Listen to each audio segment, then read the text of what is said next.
여러분 반갑습니다. 카밀로입니다. 평범한 사람들의 평범하지 않은 이야기 리빙 에세이 시작합니다. 자, 오늘 저희가 모신 분은 라이프 루시딩 카페 내에서 아로새김이라는 닉네임을 사용하고 계시는 우리 김아로님 모셨습니다. 안녕하세요. 안녕하세요. 간단하게 저기 시청자분들한테 자기소개 한번 해줄까?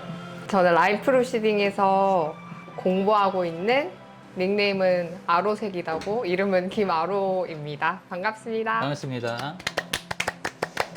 우리가 이제 처음 만났던 순간 기억나 혹시? 오프라인에서 처음 만났던 그 순간. 기억 안 할 수가 없죠. 못 할 수가 없죠. 그때가 이제 코로나 그때였던 걸로 기억을 하는데 3년 전이고 그렇지. 21년 그렇지. 한 3월이었을걸요? 코로나가 그때 이제 한창 때여가지고 그날 조금 많은 이제 명상 때 감정의 어떤 명예 반응이 있었죠. 그래서 일단 우렁차게 대성통곡을 했던 어떤 친구를 처음에 이제 기억이 남았습니다. 그 이후로 이제 인연이 이어져가지고 지금까지도 계속 이제 함께 공부를 하고 있고요. 본인의 경우에는 뭐가 계기가 돼서 마음 공부를 시작하게 되었는지.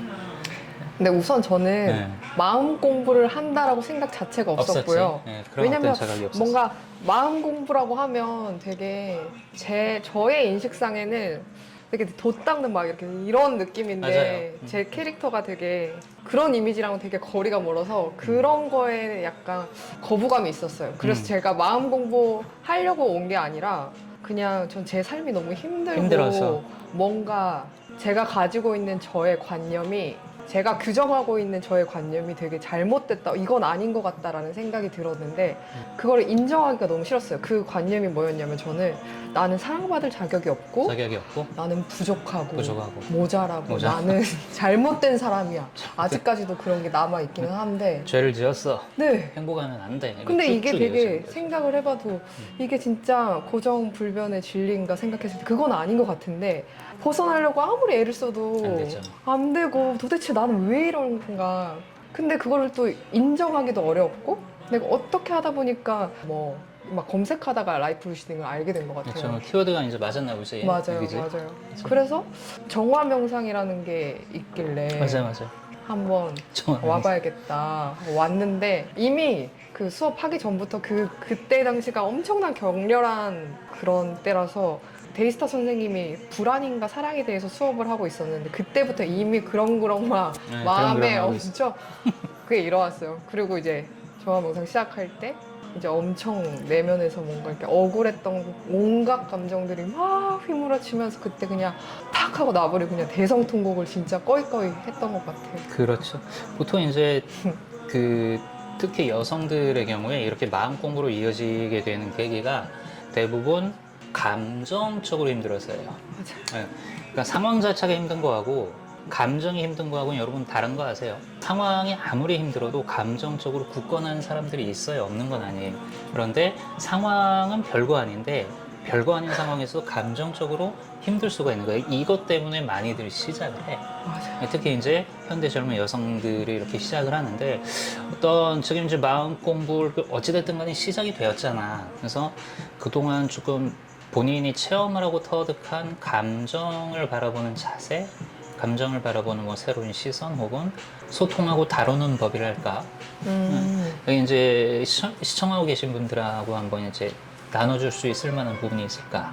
그래서 부탁 한번 해볼게요. 처음에는 그 감정도 제가 이건 좋은 감정, 그렇죠. 이건 나쁜 나쁜 감정, 감정. 내가 취해야 할 감정, 감정. 내가 없애야 할 없애야 할 감정, 감정. 이렇게 구분을 해놓고 이 없애야 할 감정이 저한테 오면 회피하거나 밀어내거나 부정하는 방식으로 이때까지는 계속 그렇게 밀어내면서 삶을 살았던 것 같은데 이제 라이프 루시딩에 와서 감정의 역할과 그리고 그 감정이 나타난 이유와 그 이면의 것들을 알게 되면서 와, 이때까지 내가 힘들었고 삶이 변화하지 않은 이유에는 근본적인 이유에는 내가 무조건 부정만을 했기 때문에 내가 삶이 변화하지 않았구나를 알게 되면서 그 제 안에 있는 모든 감정을 우선 인정하기 시작했어요.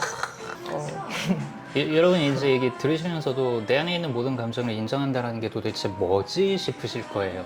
그럴 수밖에 없는데 이유가 뭐냐면요, 단 한 번도 내 안에 있는 감정을 인정해 본 적이 없기 때문에, 해본 적이 없기 때문에 어떻게 하는 거지라는 마음이 드는 건 당연한 거예요. 그리고 그것을 갖다가 공부해가는 게 마음 공부의 시작이라고 보시면 됩니다.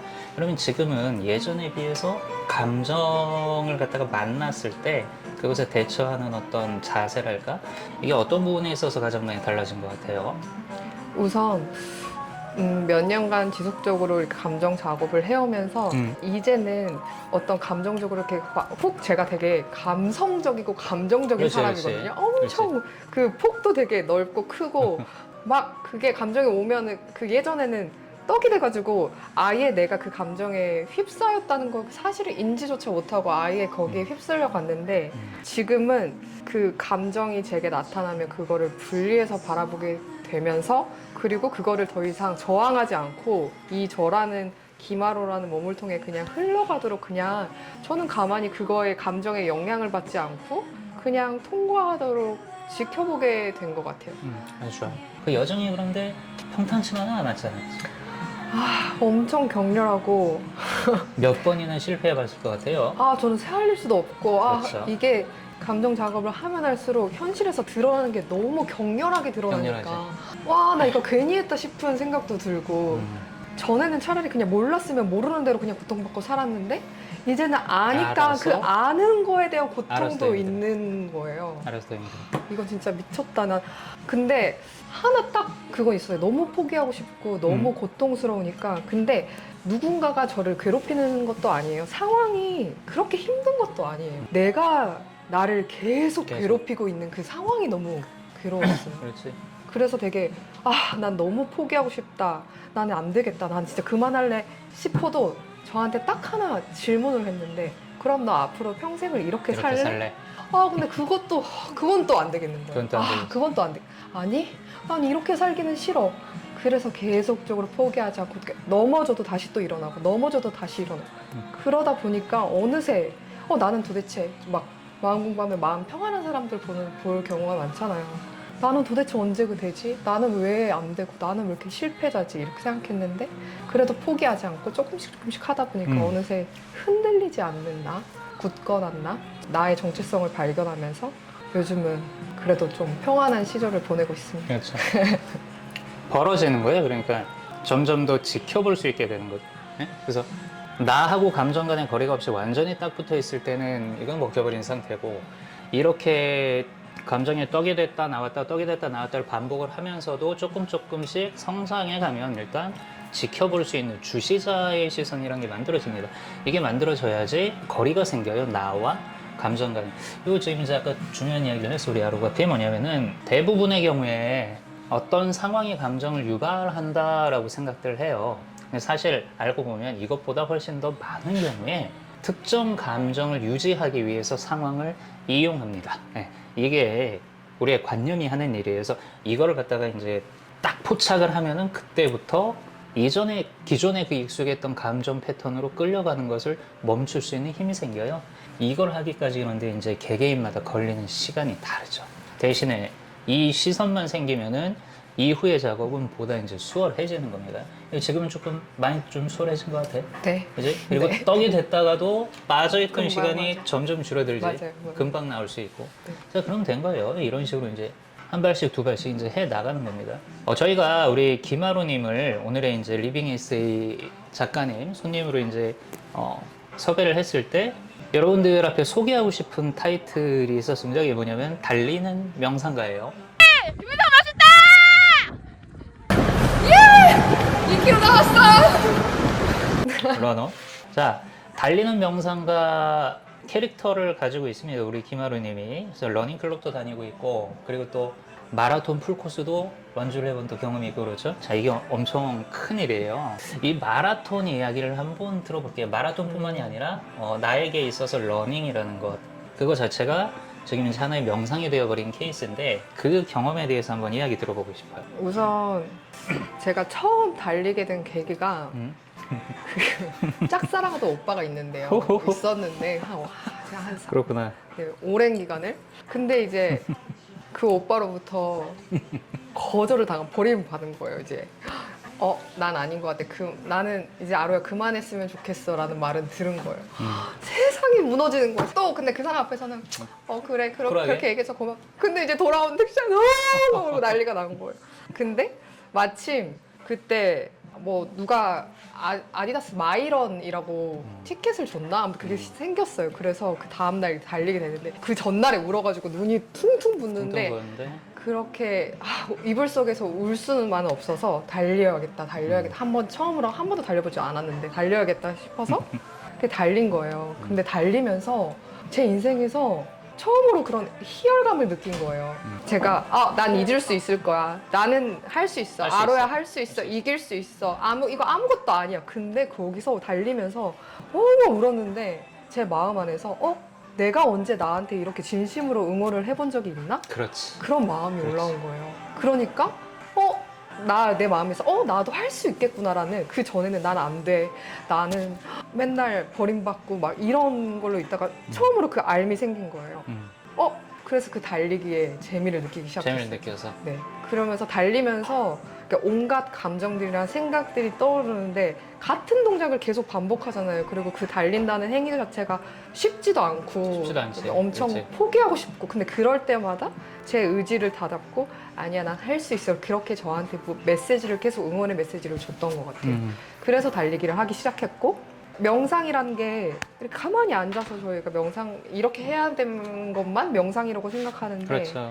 그거 많은 분들이. 아니라 달리면서도 할 수 있고 일상생활에서도 명상을 할 수 있는데, 전 달리면서 격한 이렇게 운동을 하면서 제 자신을 돌아보고 또 어떤 감정이 또 올라오는 감정들을 그냥 바라보고 그거를 되게 난 왜 이렇게 하지 않고 그냥 이제 바라보고 그냥 어떤 일어나는 고통들도 그냥 마주할 수 있게 된 것 같아요. 그래서 그 달릴 때가 되게 행복하고 단 한 번도 오늘 달리지 말 걸 한 적은 없어요. 달리고 나면 또 가라앉았던 에너지도 되게 활성화되면서 그렇죠. 몸과 마음이 되게 가뿐하고, 그래서 자주 달리지는 않는데 그래도 꾸준히 달리려고 하고 있어요. 달리면서 명상을 한다라는 요 부분에 초점을 한번 맞춰봤는데, 실제로 이제 그렇게 하고 계시니까 러너스 하이도 한번 뛰어본 적 있어요? 러너스 하이.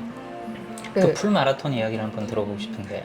그 풀마라톤을 하려면, 뛰려면 그래도 42.19km를 그렇죠. 뛰려면 그래도 준비를 제대로 해야 돼요. 제가 다니는 그 러닝 아카데미가 또 따로 있는데 거기서 100일 훈련표를 주거든요. 그렇죠. 그럼 하루하루 훈련에 맞게 이제 훈련을 해 나가는데, 이제 42km를 달리려면 그래도 장거리를 훈련을 해야 되니까 매일매일 하는데, 이게 같은 동작을 지속적으로 하다 보면 어느 순간 뭔가 이게 그걸 러너스 하이라고 하는데 엄청 엔돌핀이 막 이렇게 솟으면서 세상이 막 아름다워 보이는 순간이 있어요. 근데 그거를 제가 처음 나갔던 첫 풀 마라톤에서 2023년 작년 3월 동아 마라톤을 처음 나갔는데, 그때 달리면서 막 이렇게 온 거예요. 온갖 이제 막 이게 뭐 마약하는 것과 같은 효과가 있다고 얘기하는데, 근데 그 순간 제가 어떤 걸 느꼈냐면, 물론 지금 뛰고 있는 나는 내가 이렇게 뛰고 있지만 여기 응원하는 시민들과 온 사람들이 다 나구나, 나와 다르지 않구나. 그리고 그 사람들이 어떤 거를 바래서 응원하는 게 아니라 사람들의 진짜 응원하는 모습이 너무 진심이 느껴지고 거기에 힘을 받아서 제가 막 그 힘으로 달리고 있는 거예요. 그 순간이 너무 아름다웠고, 사실 내가 지금 달리고 있어서 달리고 있는 이 순간에 온 세상이 나구나를 경험했지만, 근데 실제로 세상이 정말 온 세상이 나와 타인이 따로 있지 않고 그렇죠. 우리는 정말 하나구나, 그걸 달리면서 느꼈어요. 그런 어떤 이제 경험들은 돈 주고도 못 사는 경험들이에요. 사실 마라톤이 이제 우리의 삶하고 닮아 있습니다. 마라톤도 운동 경기다 보니까 이거를 경쟁으로 이제 인식을 해요. 사실 경쟁이라는 것의 본질은요, 겨루기에 있는 게 아니에요. 나와 경쟁하는 경쟁자들을 내가 반드시 이겨먹어야 되는 어떤 대상으로 이렇게 생각을 하는 게 아니에요. 이게 아니라 오히려 나에게 신선한 자극이 되고, 그 다음에 서로가 서로를 지탱해주는, 특히 마라톤 할 때 보면은 픽픽 쓰러져 나가고 막 그러는데, 그런 모습 보면서 서로 뭐 일으켜주는 사람도 있고, 그리고 나도 포기하고 싶은데 어때? 막 끝까지 막 달려가는 사람들 보면서 포기할 뻔했던 마음 다 잡고 뭐 다시 뛰기도 하고, 맞아요. 서로가 서로 의지처가 되어주자는, 경쟁을 겨루기로 인식하지 않으면 과정 자체를 즐기게 됩니다. 그리고 이제 나와 함께 경쟁하고 있는 사람들은 나한테 신선한 자극이나 아니면 어떤 소중한 모델, 롤모델이 서로 되어주는 그런 동기부여, 이런 역할을 하는 거고, 실제로 경쟁의 본질은요, 타인을 이겨먹기 위한 어떤 그게 아니라 자기 자신한테 집중하는 데 있어요. 경쟁은 나에게 집중하기 위한 도구라고 보면 되지.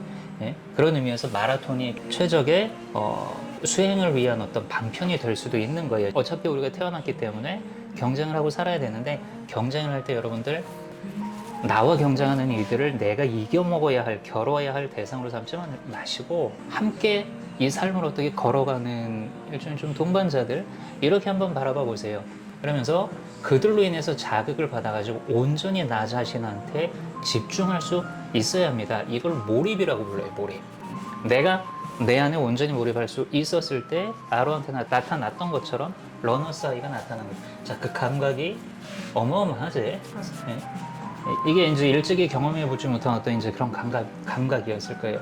자, 그렇다면 그와 같은 어떤 이 지복의 체험도 내가 나 자신 안에 완전히 몰입되어 있을 때 나타난 거거든요.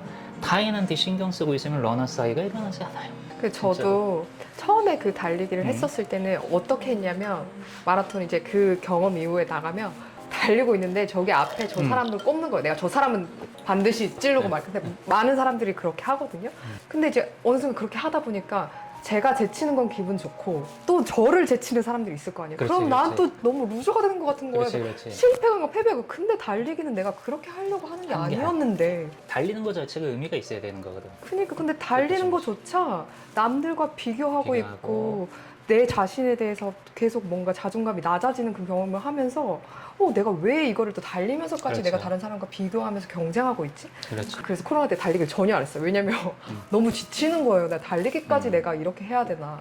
그래서 안 하고 있다가 이제 명상을 하면서 조금씩 이제 이런 비교하는 것과 멈추고. 거기서 멈추면서 오로지 저한테 집중할 수 있는 그런 힘이 길러지면서 다시 달리기를 했는데 이제는 변화가 생긴 게 누군가를 목표를 두고 하지 않고 그냥 저는 그 달리는 한 발자국 한 발자국 안에 내가 앞으로 나아가고 싶은 그런 목표들을 꿈에 그리고 나는 진짜 내 과정을 열심히 달려나가고 있구나. 그렇죠. 그리고 그 과정이 내가 목표로 세웠던 거에 못 미치더라도 내가 지는 거는 그런 게 아니라 나는 과정을 즐겼기 때문에 그 목표 또한 되게 감사하게 받아들일 수 있게 그렇죠, 된 것 그렇죠. 같아요. 그리고 또 남자들이 보통 잘 달리는 여자들한테 지는 거를 되게 아, 또 씩씩거리면서 막 이런 게 있어요. 혼자 나는 생각도 안 하고 혼자 막 이러면서 있죠. 막 뒤치락 앞치락 이렇게 하는데 처음에는 진짜 저도 또 지고 싶지가 않은 거예요. 그래서 막 열심히 달리다가 근데 또 알아차리고 내가 이러려고 달리기 하는 게 아니지 하면서 그 사람이 가도록 그냥 오히려 속도를 좀 늦춰주면서 달리세요. 앞으로 쭉 나아가서 마음으로 이 사람을 축복하면서 보내주게 되더라고요. 그러니까 그들도 중간에 포기하고 싶었던 순간이 있었을 거야. 근데 그들보다 조금 앞에 있었던 네가 그들에게 뭐가 되어준 거냐면은 어떻게 보면은 이제 자극 그리고 동기부여, 포기하지 않을 수 있는 일종의 목표. 너를 갖다가 추월해 갔을 때 또 일말의 또 성취감도 느꼈을 맞아요, 때고 맞아요. 그러면은 말 그대로 덕을 쌓은 거거든요. 덕을. 그렇죠. 달리고 명상도 하고 덕도 쌓고 얼마나 좋아. 그렇지. 보통 훌륭한 명상이 아니에요. 이 달리기 명상이라는 게. 그렇죠. 그래서 이 러닝 마라톤 같은 경우에는 마치 진짜 인생의 축소판이라고 말을 해도 과언이 아닐 정도로 마라톤이라는 거 어찌됐든 끝나는 그 지점이 있잖아요. 그렇게 해서 내가 뭐 꼴등으로 들어가든 1등으로 들어가든 상관없이 그 골인 지점에 도착하는 딱 그 순간 이제 비로소 뭐가 되는 거냐면 이미 끝이 있기 때문에 내가 출발했던 그 지점이 시작이 될 수 있거든. 그지? 그리고 지금까지 달려온 그 길, 경로가 과정이 될 수 있는 거고. 이게 얼마나 큰 신비냐 이거지. 그래서 내 삶의 어떤 이제 목표는 이미 이루어져 있었다 이거예요. 이루어져 있었고 나는 그것을 출발을 했고 시작을 해서 지금 이제 과정을 끊임없이 걷고 있다는 거죠. 이렇게 달리기 한 판으로 우리 인생의 어떤 철학, 우리 삶 안에 숨어있는 그 신비, 그 진리들을 또 이렇게 깨달을 수 있는 것입니다. 일단 이제 그 마라톤 이야기를 잘 들었는데 같은 동시대를 사는 여성으로서 감정 다루기에 어려움을 느끼는 같은 이제 여성분들에게 해주고 싶은 말이 있다면 뭐가 있을까? 아니 갑자기 눈물이 나는데 응. 아니 제가 너무 촉촉해요. 눈물이 많아요. 촉촉해요. 카메라 앞에서 내가 뭘 하려고 한다는 생각이 있으니까 그 저의 깊은 곳 안에서 네가 이걸 할 수 있다고, 네가 뭘 한다고 이렇게 막 두려움이 올라오는. 그래서 오는 길에 막 엉엉 울었어요. 아까 말씀하신 것처럼 감정이 떡이 돼서 이게 아니라 그냥 이렇게 느끼는 나, 두려워하는 나, 이 작은 나의 두려워하는 나도 그냥 내가 이렇게 흘러보내고 내가 대신 그거를 흘려보는 또 지켜보는 내가 그거를 또 되게 사랑스러운 시선으로 이렇게 그렇죠. 보게 되면서 어쨌든 저는 이제 감정과 저를 분리할 수 있게 됐고 그 감정을 통해서 세상을 또 어떻게 살아야 되는지 그 감정을 통해서 또 느껴지는 의미와 가치를 제가 또 느끼면서 삶을 되게 조금씩 성숙된 삶을 살고 있거든요. 근데 이게 눈물이 났던 이유는 불과 몇 년 전에 얼마 전까지만 해도 감정 때문에 힘들고 그렇죠. 나는 왜 그렇지 이렇게 했던 그 순간이 생각나면서 제 주위에도 이런 감정으로 너무 힘들어하는 사람들이 있는데 그게 너무 이제 마음 아픈 거죠. 그게 나는 이래 라고 믿고 있는 강한 규정이 그게 사실은 진실이 아니라 정말 뭐 고정불변의 진리가 아니라 정말 내 안에 나를 변화시킬 수 있는 큰 힘이 이미 내 안에 있거든요. 근데 그거를 아니 나는 안 돼, 나는 부족해, 나는 모자라 이 생각들이 그 힘을 덮고 있는 거예요. 그래서 그렇죠. 그거를 바라보지 못하게끔.